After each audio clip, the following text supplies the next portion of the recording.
Muslim students association of America and কানাডার প্রতিনিধি doctor Anis Ahmed 1979 সালের 8 এপ্রিল বিশ্ব ইসলামী আন্দোলনের চিন্তা নায়ক, জামায়াতে ইসলামীর প্রতিষ্ঠাতা মাওলানা সৈয়দ আবুল আলা মওদুদীর একটি ইন্টারভিউ গ্রহণ করেন। মূলত এটি এমএস এর বার্ষিক সম্মেলনের জন্য শুভেচ্ছা বাণী হিসেবে রেকর্ড করা হয়, যদিও তা প্রশ্ন উত্তরের মাধ্যমে গৃহীত হয়েছে। এমএস এর প্রতিনিধি মাওলানা দারুণ অসুস্থতার সত্ত্বেও আমাদের দাওয়াত কবুল করার এবং আমাদের বার্ষিক সম্মেলনে যোগদান করার এ বিশেষ ইন্টারভিউ দিতে রাজি হওয়ায় আমি দক্ষিণ আমেরিকা ও কানাডার মুসলমানদের এবং এমএস এর পক্ষ থেকে আপনার প্রতি আন্তরিক শুকরিয়া জানাই। এটা একান্তই আল্লাহর মেহেরবানি ও অনুগ্রহ যে দক্ষিণ আমেরিকা আপনার ও ইখওয়ানুল মুসলিমিনের নেতৃবৃন্দের লেখনী ইসলামী আন্দোলনের চিন্তাকে দ্রুত প্রসারিত করে চলছে। আজ আমেরিকা অগণিত লোক আপনাকে এক নজর দেখার জন্য এবং আপনার পক্ষ থেকে কিছু উপদেশবাণী শোনার জন্য অপেক্ষমান। তাদেরই প্রবল আগ্রহ ও দাবির প্রেক্ষিতে আমি আপনার খেদমতে হাজির হয়েছি। প্রশ্ন: মুহতারাম মাওলানা, কোরআনে কারীম রাসূল সাল্লাল্লাহু আলাইহি সাল্লামকে দাঈ ইলাল্লাহ বলে আখ্যায়িত করে। কোরআন এবং সিরাতে পাকের আলোকে একজন দাঈ হকের জন্য কোন সব গুণাবলীকে আপনি সর্বাধিক গুরুত্বপূর্ণ বলে মনে করেন? জবাব: আমেরিকা এবং কানাডায় আল্লাহর যেসব বান্দা ইসলামী আন্দোলনের জন্য কাজ করে যাচ্ছেন তাদের সকলকে আমার পক্ষ থেকে সালাম পৌঁছে দেবেন। অসুস্থতার কারণে আমি বেশিক্ষণ কথা বলতে পারি না। ইন্তেকালের মাত্র কয়েক মাস পূর্বে মাওলানার এই সাক্ষাৎকারটি নেওয়া হয়েছে। এ সময় মাওলানা খুব অসুস্থ ছিলেন, তাই সংক্ষিপ্তভাবে আপনার প্রশ্নের জবাব দিচ্ছি। বিসমিল্লাহির রহমানির রহিম। ওমান আহসানু কাওলাম মিম্মান দাআ ইলাল্লাহি ওয়া আমিলা সালিহান ওয়া ক্বালা ইন্নানি মিনাল মুসলিমিন। ওই ব্যক্তির চাইতে উত্তম কথা আর কার হতে পারে যে আল্লাহর দিকে ডাকলো, নেক আমল করলো আর ঘোষণা করলো আমি একজন মুসলমান। সূরা হামিম আশ-সাজদা 33 নং আয়াত। এই আয়াতের পূর্ণ গুরুত্ব অনুধাবনের জন্য এই কথা মনে রাখতে হবে যে এই আয়াত মক্কার কঠিন বিরোধিতার পরিবেশে নাজিল হয়েছে। এটা ছিল সেই সংকটময় অধ্যায় যখন রাসূল সাল্লাল্লাহু আলাইহি সাল্লাম এবং তার অনুসারীদের উপর নির্মম নির্যাতন চালানো হচ্ছিল। সেই পরিবেশে কথা বলা এবং ঘোষণা করা কোনো সহজ ব্যাপার ছিল না যে আমি একজন মুসলমান। এরূপ ঘোষণা দেওয়া ছিল হিংস্র পশুদের নিজেদের উপর লেলিয়ে দেওয়ার নামান্তর। এরূপ অবস্থা ও পরিবেশে প্রথম কথা এটা বলা হলো যে যে ব্যক্তি এই কথাই সর্বোত্তম যে মানুষকে আল্লাহর দিকে ডাকে, অন্য কথা একজন সত্য পথের দাওয়াত দানকারীর বৈশিষ্ট্যই এটা যে তার দাওয়াত হবে আল্লাহর দিকে।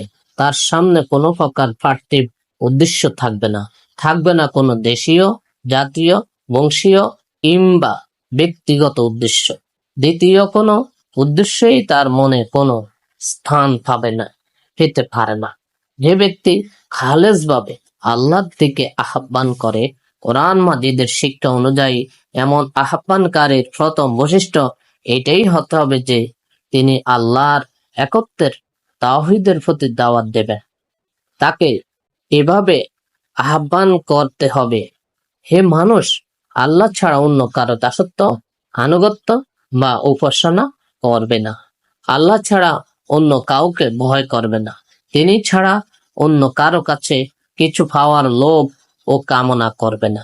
কেবলমাত্র আল্লাহর হুকুম ও নির্দেশ সমূহে আনুগত্য করে কেবলমাত্র তার বিধানেরই অনুসরণ করো। পৃথিবীতে মানুষ যে কাজই করে সে এই কথা চিন্তা করেই করে যে আমি কার গোলামি ও আনুগত্য করছি এবং কার নিকট আমাকে জবাবদিহি করতে হবে। মানুষের সমস্ত তৎপরতা ও চেষ্টা সাধনার লক্ষ্য ও উদ্দেশ্য হওয়া চায় আল্লাহ ও তার রাসূল সাল্লাল্লাহু আলাইহি সাল্লামের নির্দেশিত বিধান অনুযায়ী ব্যক্তিগত ও সামাজিক জীবন গঠনের মাধ্যমে আল্লাহ সন্তোষ লাভ করা। দ্বিতীয় কথা বলা হয়েছে হক পথের দাওয়াত দানকারীকে আমলে সলের সৌন্দর্য সুশোভিত হতে হবে, তাকে নেক আমল করতে হবে। একটু চিন্তা করলে এই ফরমানটার তাৎপর্য পরিষ্কার হয়ে যাবে। ব্যাপারটা হচ্ছে দাওয়াত দানকারীর নিজের আমলই যদি দুরুস্ত না হয় তবে তার দাওয়াত আর কোনো প্রভাবই থাকে না, তার সম্পূর্ণ বেকার হয়ে যায়। একজন ব্যক্তি যে জিনিসের প্রতি লোকদেরকে দাওয়াত দেবেন তার নিজেকেই প্রথমে সেই জিনিসের প্রতি মূর্তি হতে হবে। তার নিজের জীবনে আল্লাহর নাফরমানের এতটুকু বিচ্ছুতিও যেন না পাওয়া যায়। তার নৈতিক চরিত্র এমন হতে হবে যেন কোনো ব্যক্তি তাতে একটি দাগও খুঁজে না পায়। তার আশেপাশে পরিবেশ, তার সমাজ, তার বন্ধু বান্ধব, তার আপনজন ও আত্মীয় স্বজন যেন এই কথা মনে করে যে আমাদের মধ্যে একজন উচ্চ ও পবিত্র চরিত্রের ব্যক্তি রয়েছে। কোরআন ফাঁকের সাথে সাথে সিরাত ফাঁকেও আমরা হুবহু এই একই শিক্ষা পাই। রাসূল সাল্লাল্লাহু আলাইহি ওয়াসাল্লামের হায়াতে তাইয়্যিবা সাক্ষ্য দেয়, যখন তিনি আল্লাহর পক্ষ থেকে দ্বীনে হকের দাওয়াত দিতে আরম্ভ করেন তখন সেই সমাজে যাদের মধ্যে তিনি জীবনের 40টি বছর অতিবাহিত করেন তাদের মধ্যে এমন একজন লোকও ছিল না যে তার উন্নত নৈতিক চরিত্রের প্রবক্তা এবং প্রশংসাকারী ছিল না। যে ব্যক্তি তার যত নিকটে অবস্থান করেছিল সে তত বেশি তার প্রতি অনুরক্ত ছিল। যে লোকগুলো থেকে তার জীবনের কোনো একটি দিকও গোপন ছিল না তারাই সর্বপ্রথম তার নবুয়তের স্বীকৃতি দান করেন। হযরত মা খাদিজা রাদিয়াল্লাহু আনহা বিগত 15টি বছর হুজুর সাল্লাল্লাহু আলাইহি সাল্লামের দাম্পত্য জীবনের একান্ত সঙ্গী ছিলেন। তিনি কোনো কম বয়সী মহিলা ছিলেন না, বরঞ্চ বয়সে হুজুর সাল্লাল্লাহু আলাইহি সাল্লাম ছিলেন অনেক বড়। হুজুর সাল্লাল্লাহু আলাইহি সাল্লাম এর নবুয়ত লাভের কালে তার বয়স ছিল 55 বছর। এরূপ একজন বয়স্কা, অভিজ্ঞ ও বুদ্ধিমত্তা অধিকারিণী মহিলা যিনি বিগত 15টি বছর স্বামী হিসেবে আড়ালবিহীন নিকট থেকে তাকে দেখেছেন, স্বামীর কোনো দুষ্কুটি তার কাছে গোপন থাকতে পারে না।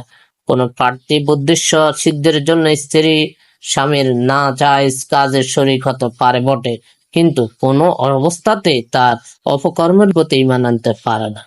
আকীদাগত ভাবেও তিনি কোনো অবস্থাতেই এই কথা মানতে পারেন না যে ইনি নবী হতে পারেন কিংবা তার নবী হওয়া উচিত। পক্ষান্তরে হযরত খাদিজা রাদিয়াল্লাহু আনহা হুজুর সাল্লাল্লাহু আলাইহি সাল্লামের প্রতি এত অধিক বিশ্বাসী ও মুতাকিদ ছিলেন যে তিনি যখন নবুয়ত লাভের ঘটনা তার নিকট বর্ণনা করেন তখন একটি মুহূর্ত পর্যন্ত চিন্তা না করে দ্বিধাহীন চিত্রে সঙ্গে সঙ্গে তিনি তার প্রতি ঈমান আনেন এবং তার নবুয়তকে স্বীকৃতি প্রদান করেন।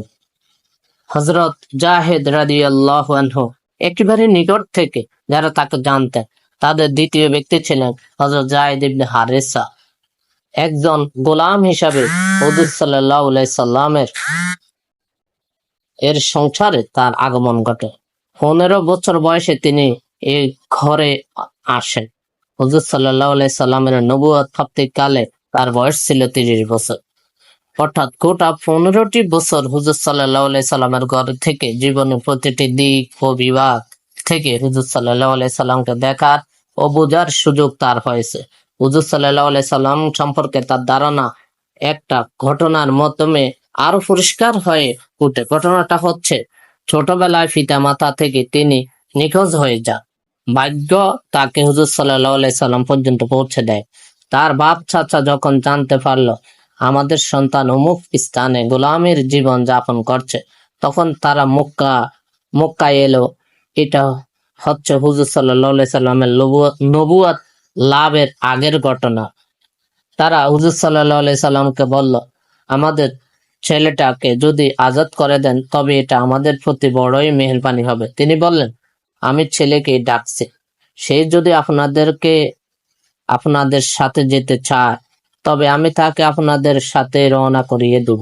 আর সে যদি আমার কাছে থাকতে চায় তবে আমি এমন লোক নয় যে কেউ আমার কাছে থাকতে চাইবে আর আমি জোরপূর্বক তাকে দূরে ঠেলে দেব। তার এই জবাবে তারা বলল, আপনি বড়ই ইনসাফের কথা বলেছেন। আপনি জায়েদকে ডেকে ব্যাপারটা জেনে নিন। তিনি জায়েদকে ডেকে পাঠালেন। জায়েদ যখন সামনে উপস্থিত হলো, হুজুর সাল্লাল্লাহু আলাইহি সাল্লাম তাকে জিজ্ঞেস করলেন, এই লোকদের চেনো? জায়েদ বললেন, হ্যাঁ, জি, এরা আমার বাবা এবং চাচা। হুজুর সাল্লাল্লাহু আলাইহি সাল্লাম বললেন, এরা তোমাকে ঘরে ফিরিয়ে নিয়ে যেতে এসেছে। তুমি যদি যেতে চাও আনন্দের সাথে যেতে পারো। তার পিতা এবং চাচা একই কথা বলল, আমরা তোমাকে নিয়ে যেতে চাচ্ছি। জবাবে হযরত যায়েদ বিন হারেসা বললেন, আমি এ ব্যক্তির মাধ্যমে এমন সব সুন্দর গুণাবলী দেখেছি যা দেখার পর আমি তাকে ছেড়ে বাপ চাচা এবং আত্মীয় স্বজনের নিকট ফিরে যেতে চাই না। হুজুর সাল্লাল্লাহু আলাইহি সাল্লাম সম্পর্কে এই ছিল তার খাদেমের সাক্ষ্য। একজন মুমিনের প্রতি তার খাদেম কৃতজ্ঞ হয়ে থাকে, কিন্তু এত বেশি ভক্ত ও অনুরক্ত হতে পারে না। যে মনিবের প্রতি ঈমান আনার জন্য মনিবের মধ্যে এমন উচ্চ স্বভাব, সদাচার, পবিত্রতা ও উচ্চ নৈতিক চরিত্রের প্রকাশ ঘটতে হবে, যা দেখে খাদেম যেন দ্বিধাহীন চিত্রে মেনে নেয় যে আমার মনিব সত্যই নবী। এই কথাও মনে রাখতে হবে যে হযরত যায়েদ কোনো মামুলি যোগ্যতার অধিকারী লোক ছিলেন না। মদিনার রাষ্ট্র ব্যবস্থা কায়েম হবার পর তাকে বহু যুদ্ধের সেনাপতির দায়িত্ব দেওয়া হয়েছে। হুজুর সাল্লাল্লাহু আলাইহি সাল্লামের চরিত্র সম্পর্কে এ সাক্ষ্য এমন যোগ্য ব্যক্তিরই সাক্ষ্য। হযরত আবু বকর সিদ্দিক রাদিয়াল্লাহু আনহু নবুয়ত লাভের 20 বছর পূর্ব থেকে একজন প্রগাঢ় বন্ধু হিসাবে হুজুর সাল্লাল্লাহু আলাইহি সাল্লামকে দেখার এবং জানার সুযোগ পেয়েছেন। তাদের বন্ধুত্ব ছিল।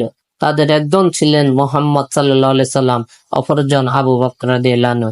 একজন বন্ধু আরেকজন বন্ধুকে খুবই পছন্দ করে থাকেন, মনের কথা তার কাছে বলেন, কিন্তু এমন ভক্ত কখনো হতে পারে না যে তাকে নবী বলে মেনে নেবেন। হযরত আবু বকর রাদিয়াল্লাহু আনহু কৃতজ্ঞ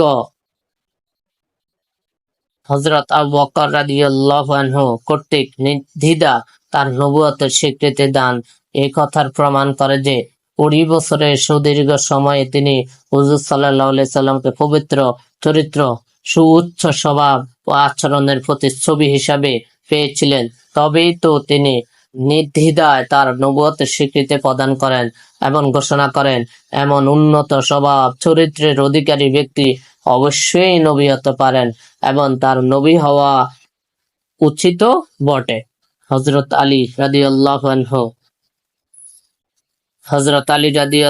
আনহু এর নাম আমি প্রথমে এই জন্যই উল্লেখ করিনি যে তখন তার বয়স ছিল 10 বছর। তিনি রাসূল সাল্লাল্লাহু আলাইহি সাল্লামের ঘরেই প্রতিপালিত হয়েছেন, কিন্তু 10 বছর বয়সের বালকও যে ঘরে থাকে, যার কাছে থাকে, তার ব্যক্তিগত জীবন সম্পর্কে সেও ওয়াকিবহাল থাকে। বিশেষ করে হযরত আলীর মতো মেধাশক্তি সম্পন্ন ব্যক্তি কম বয়স হলেও তার নবুয়তকে স্বীকৃতি দেওয়ার অর্থ হচ্ছে এই যে তিনি তার স্নেহ সীমাহীন পবিত্র চরিত্র ও সুউচ্চ স্বভাব ও মর্যাদা সম্পর্কে ওয়াকিবহাল ছিলেন। আমলে সালেহ সম্পর্কে শ্রেষ্ঠ উদাহরণ সমূহ দ্বারা একথা পরিষ্কার হলো যে কোনো ব্যক্তি যে জিনিসের প্রতি মানুষকে আহ্বান করবে তার জীবনটাকেও হুবহু সে দাওয়াতের মাপকাঠিতে তৈরি করতে হবে। তার ব্যক্তি জীবন হতে হবে তার দাওয়াতের বাস্তব সাক্ষ্য ও প্রতিচ্ছবি। তাকে এমন দ্রুত চরিত্র ও উচ্চ স্বভাব ও আচরণের অধিকারী হতে হবে। দাওয়াত ইলাল্লাহ আওয়াজ নিয়ে ময়দানে অবতীর্ণ হলে যেন তার কথায় লোকেরা প্রভাবিত হয় এবং তার আমল যেন তার দাওয়াতের সাক্ষ্য বহন করে। আর মানুষ যেন এই কথা স্বীকার করে নেয় যে এই ব্যক্তির কথা সত্য না হয়ে পারে না। লোকেরা তার দাওয়াত গ্রহণ করুক আর নাই করুক, কিন্তু তারা যেন এই কথা স্বীকার করতে বাধ্য হয় যে এ ব্যক্তি যা কিছু বলছে আন্তরিকতার সাথেই বলছে। এ মতবাদ, এ নীতি, এ দাওয়াতে তার জীবন বিধান। এই জন্যই রসুল করিম সাল্লাল্লাহু আলাইহি সাল্লামের নিকটতম দুশমন আবু জেহেলও একবার বলেছিল, এ মুহাম্মদ সাল্লাল্লাহু আলাইহি সাল্লাম, আমরা তো তোমাকে মিথ্যা বলছি না, আমরা তো ওই দাওয়াতকে মিথ্যা বলছি না যা তুমি নিয়ে এসেছ। অর্থাৎ নিকৃষ্টতম দুশমনও তার সত্যবাদিতার প্রবক্তা ছিল। এটাই হচ্ছে নৈতিক চরিত্রের পবিত্র স্বভাব ও আচরণের উচ্চতা।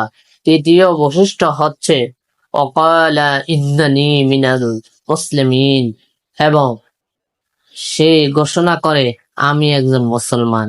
এ কথার তাৎপর্য বোঝার জন্য মক্কার মুআজ্জামার সেই পরিবেশকে সম্মুখে রাখতে হবে যা আমি প্রথমে উল্লেখ করেছি। নবুয়তের সেই অধ্যায়ের কোন ব্যক্তি এ ঘোষণা দেওয়া যে আমি একজন মুসলমান সহজ ও মামুলি ব্যাপার ছিল না, বরং এটা ছিল হিংস্র পশুদেরকে নিজের উপর হামলা করার আহ্বানের নামান্তর। বাস এখন সত্য দিনের দাওয়াত দানকারীর এই বৈশিষ্ট্য পরিষ্কার হলো যে তিনি কেবলমাত্র আল্লাহর দিকে আহ্বানকারী নন, কেবলমাত্র পবিত্র আমলের অধিকারী নন, বরং তিনি নিকৃষ্টতম শত্রুদের সম্মুখে এই চরম বিরুদ্ধবাদী পরিবেশেও নিজের মুসলমান হবার কথা অস্বীকার করে না, লুকিয়ে রাখেন না। নিজের মুসলমান হবার কথা স্বীকার করতে এবং তার ঘোষণা দিতে কোনো লজ্জা, সংকোচ ও ভয়ভীতির পরোয়া করে না। তিনি স্পষ্টভাবে ঘোষণা করে দেন, হ্যাঁ আমি মুসলমান, যা ইচ্ছা করুক। অন্য কথায় দ্বীনে হকের দাওয়াত দানকারীর একটি গুরুত্বপূর্ণ গুণ এটা হতে হবে যে তিনি অত্যন্ত দৃঢ়চেতা ও বাহাদুর ব্যক্তি হবেন। আল্লাহর পথে টাকা কোনো ভীরু কাপুরুষের কাজ নয়। সামান্য চোটেই যে ভেঙে পড়েন এমন ব্যক্তি কখনো মানুষকে আল্লাহর পথে ডাকতে পারে না। ওই ব্যক্তি খোদার পথে মানুষকে ডাকার যোগ্যতা রাখে, যে কঠিনতম শত্রুতার পরিবেশে, বিরুদ্ধতার পরিবেশে এবং মারাত্মক বিপর্যয় পরিবেশেও ইসলামের ঝান্ডা নিয়ে দণ্ডায়মান হবার সাহস রাখেন। ইসলামের ঝান্ডা নিয়ে দণ্ডায়মান হওয়ার সৎ সাহস রাখে এবং পরিণামে কোনো পরোয়াই করে না। হুজুর সাল্লাল্লাহু আলাইহি সাল্লাম স্বয়ং এরূপ বাহাদুরির বাস্তব ও পরিপূর্ণ নমুনা ছিলেন। মক্কার ঘোরতর পরিবেশে তিনি প্রকাশ্যে দাওয়াত পেশ করেছেন, তার সত্যের সাক্ষ্যের দায়িত্ব পালন করেছেন এবং সেই সব লোকদের মধ্যে এই আন্দোলনকে জারি রেখেছিলেন যারা ছিল তার খুনের পিয়াসী এবং যারা তাকে তার সাহাবীদেরকে চরম অত্যাচার ও নির্যাতনের কোনো প্রকার কার্পণ্য করেনি। এ ঘোরতর বিরুদ্ধতা, নির্যাতন ও মুসিবতের পরিবেশেও তিনি একাধারে 13 বছর যাবৎ দাওয়াত পেশ করেছিলেন। তারপর মদিনায় পৌঁছার পর যে পরিবেশের সৃষ্টি হয়, সেসব ভয়াবহ লড়াইয়ের সম্মুখীন হতে হয়, তাতেও তার এক কদম কখনো পিছু হটেনি। হুসাইনের যুদ্ধে মুসলমানরা যখন পরাজয়ের পায় মুখোমুখি হয়ে পড়ে, হুজুর সাল্লাল্লাহু আলাইহি সাল্লাম স্বয়ং তখন যুদ্ধের ময়দানে কেবল নিজ স্থানে শুধু অটলই ছিলেন না, বরং সম্মুখে শত্রুদের সারির দিকে অগ্রসর হচ্ছিলেন এবং তিনি যে কে সে কথাও গোপন রাখেননি। তিনি বলেছিলেন, আনা নাবিয়্যু লা কাযিবা, আনা আবনু আব্দুল মুতাল্লিব। মিথ্যার লেশ নেই, আমি নবী মহাসত্য, জেনে রাখো আমি আব্দুল মুত্তালিবের পুত্র। এই ঘোষণা তিনি ময়দানের জং এর এমন পরিবেশে দিচ্ছিলেন যখন তিনি শত্রুদের সবলের আওতায় অবস্থান করেছিলেন এবং সাথে সাথে মাত্র 2-3 জন সাথী বাকি ছিল, সেই সময়ে তার আমি নবী এ ঘোষণার দ্বারা পরিষ্কারভাবে বোঝা যায়, দাঈ ইলাল্লাহকে এমনই সাহসী ও বাহাদুর হতে হবে, যদি দাওয়াত দানকারী হিম্মত, দৃঢ়তা ও বাহাদুরের মতো গুণাবলীর অলংকারে ভূষিত না হয়, তবে সে এ পথে পা বাড়াবার যোগ্যতাই রাখে না। যদি পা বাড়ায়ও, তবে সে তার ভীতি ও দুর্বলতার কারণে উল্টো গোটা আন্দোলনকেই ক্ষতির কারণ হয়ে দাঁড়ায়। যদি পা বাড়ায়ও, তবে সে তার ভীতি ও দুর্বলতার কারণে উল্টো গোটা আন্দোলনেরই ক্ষতির কারণ হয়ে দাঁড়ায়। যদি পা বাড়ায়ও, তবে সে তার ভীতি ও দুর্বলতার কারণে উল্টো গোটা আন্দোলনেরই ক্ষতির কারণ হয়ে দাঁড়ায়। এই কথাটাই আমি আপনাদের সামনে রাখলাম। এই কথাগুলো সম্পর্কে যদি চিন্তা করা হয়, তবে পরিষ্কারভাবে বোঝা যাবে যে স্বয়ং এই কথাটাই আল্লাহর পথে দাওয়াত দানের একটা গোটা কর্মসূচি। এ অনুযায়ী যে কোনো স্থানে, যে কোনো পরিবেশে কাজ করা সম্ভব।